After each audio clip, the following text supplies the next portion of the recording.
असते. हो, अजून बदामन आमकन धमकन फलान, म्हणजे इतर दिवशी जे खात नाही तेवढं त्या दिवशी खाऊन टाकतो. प्रोटीन झाली का शरीर शुद्धी? नाही. त्याच्यासाठी ते एखाद्या वेगवेगळे नावं द्यावं लागली. निर्जला, तर पाणीच पिऊ नको त्या दिवशी, पाणीच प्यायचं नाही, निर्जला. तरी म्हणतो हा जेवढं पाणी पिता येईल तेवढं पिऊन घ्या. ऐक नाही. आपला विषय दोषदृष्टीपासून चालला होता की अर्जुन हा कसा आहे आणि असा शिष्य भगवंताला मिळाला आणि भगवंताला तो आनंद होतो की बाबा तुला नाही सांगू तर मग कोणाला सांगू? ते ज्ञान, ते ज्ञान मी तुला सांगू. ऐक नाही. कारण की तू दोषदृष्टी तुझ्या ठिकाणी नाहीये. हो, पण भगवंत पहिल्या श्लोकामध्ये भगवंताने सांगितलं. आपल्याला दुसरा श्लोक थोडक्यात घ्यायचा. 40-45 मिनिटामध्ये आपलं झालं पाहिजे, थोडक्यातच आपण घेतोय. राजविद्या राजगुह्यम पवित्रमिदमुत्तमं प्रत्यक्षावगमं धर्मं सुसुखं कर्तुमव्ययम्. राजविद्या आणि राजगुह्य,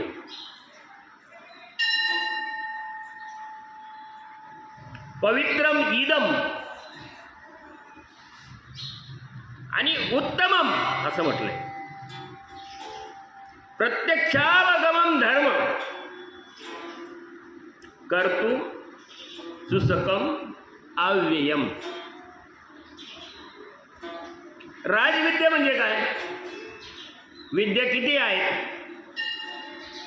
कला किती आहेत, पण जेवढ्या विद्या आहेत ना जगामध्ये,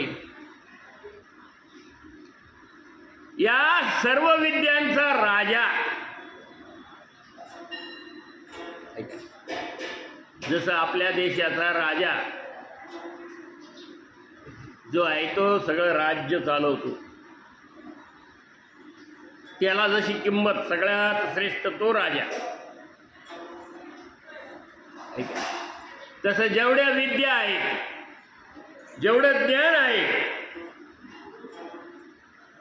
विद्यांपासून मिळालेलं जेवढं ज्ञान, या सगळ्या ज्ञानाचा, सगळ्या विद्यांचा राजा, ज्ञानाचा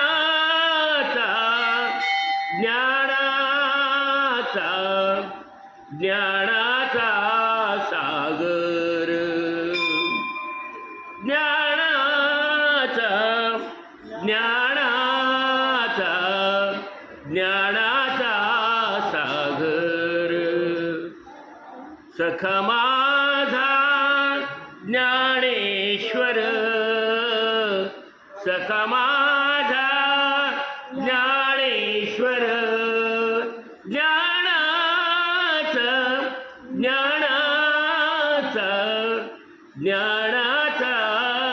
सागर. अहो ज्ञानाचा सागर. माऊली ज्ञानेश्वर, या ज्ञानाचा सागर असलेले माऊली, पण त्या सर्व ज्ञानाचा राजा कोणते आहे? तर ही विद्या आहे. 9वा अध्याय. अलग लक्षात. राजविद्या तिला म्हटलंय. या सगळ्या विद्यांचा राजा त्याला काय म्हटलंय? हो, त्याला राजविद्या म्हटलंय. बघा पुढे मौली काय म्हणतात? राजगुह्य. आमच्या ठिकाणी एवढं ज्ञान असलं तर त्याला काय म्हणतात? अर्ध्या आळकुंडाने पिवळा अरे ते हाळकोंडा पिवळा झाला हो. है की नाही? अल्पज्ञान परी गर्व शिरोमणी. ज्ञान अल्प असतं, एवढं एवढंच असतो आपल्यासारखा ज्ञानी. अरे पण इकडं बघ ना, माऊलीकडं, माऊलीने कधीच गर्व केला नाही. काम, क्रोध, लोभ, मोह, मद ठाईची निमाली. हो, थोडे सुद्धा ताईट चालत नव्हते माऊली. सगळ्यांपुढं नम्रतेने चालायचे. आपल्याला लगेच नाही, ते फक्त देवाचेच पाय पडून, बाकीचं काय घेणं पडलं कोणाचं? संतांचं साधूंचं काय घेणं पडलं आपल्याला? कोण संत, कोण साधू, कोण आई, कोण बाप? आई बापाच्या नाही पडत. आम्ही आई बापाच्या नाही पडत, तुझं कोण पडत पाया पडत? मोठे आपल्यापेक्षा मोठे वगैरे गेले सगळे. ऐक, इथं लहानाच्या सुद्धा पाया पडावं. हो, तिथं अहंकार. कुंडलिका भेटी परब्रह्मा आलेगा. ऐक, नामदेवाच्या हातून देव हो जेवले, पण अहंकार गेला. पण अहंकार आल्यावर मग हा अहंकार केव्हा जातो? गुरु शिवाय नाहीये, सद्गुरु शिवाय नाही. ज्यावेळेस गुरु होईल ना त्यावेळेसच.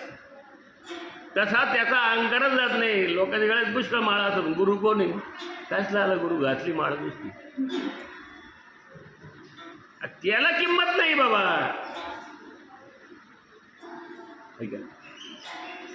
तुम्ही पुष्कळ करतान, दान करतान, धर्म करतान, सगळं करतान, पण सद्गुरू जर नसेल तर त्याला किंमत शून्य. कारण की तुमच्या ठिकाणी अहंकारच राहतो ना, आणि तो अहंकार सगळं खाऊन टाकतो. ते गेम्स आहे ना, गेम्समध्ये ती खेळतात ना लहान मुलं, ते खेळत असताना त्याचं जर ते पेज इकडून जात असेल तर ते मधीशी एक राहतं, ते खाऊन टाकेल. त्याचा ते पराजय होतो त्या गेममध्ये. का? तर त्याला तेवढं ज्ञान नसलं. ते ज्ञानासाठी गुरु लागतो. कसं, कोणत्या मार्गाने, कुठून कसं जायचं. गुरुविना ज्ञान कैसे कळे? गुरुशिवाय ज्ञानच कळू शकत नाही. आणि गुरुवरती विश्वास श्रद्धा असावी लागते ना. नुसतं केला गुरु, घातली माळ, तो मुंबईला आणि हा इकडं. त्या गुरुची न्यायची गाठ नाही कधी. तो काय सांगतो काय होत काय नाही. त्यांनी तिकून फोन करा, आता आपण आल्यावर काय लागेल ते पाठवून देतो. कशाला पाठवतो? देऊ नये आणि घेऊ नये. देता घेता नरकाचा. ज्ञानाशिवाय नाही. देता आली तर सेवा द्या, सेवा भाव. देता आलं तर अन्नदान द्या. नारायणगिरी गंगागिरी महाराजांचं आहे ना, ऐका ना, देने को अन्नदान और लेने को हरि नाम. म्हणा रामकृष्ण हरी, रामकृष्ण हरी. लेने को हरि नाम आहे, घ्या आणि द्या. सप्तामध्ये खाऊ घाला, मुखी द्या. हो, पण अन्नदान म्हटलं का आपण हो नाही, कशाला? अन्नदानाला सगळ्यात किंमत आहे. दानामध्ये दान, श्रेष्ठ दान कोणतं असेल? अन्नदान. पण ज्ञानाचा सागर माऊली आहे. आणि या ज्ञानाचा राजा, राजविद्या, त्याचाही राजा, तिला राजविद्या म्हणतात. राजगुह्य गुह्य, गुह्य म्हणजे गुप्त गोष्ट आहे का नाही? म्हणजे गुप्त ज्ञान आहे, आहे का नाही? राजगुह्यम, गुह्यांचा राजा. जेवढं जेवढं गुह्य असेल अंतरंगामध्ये असेल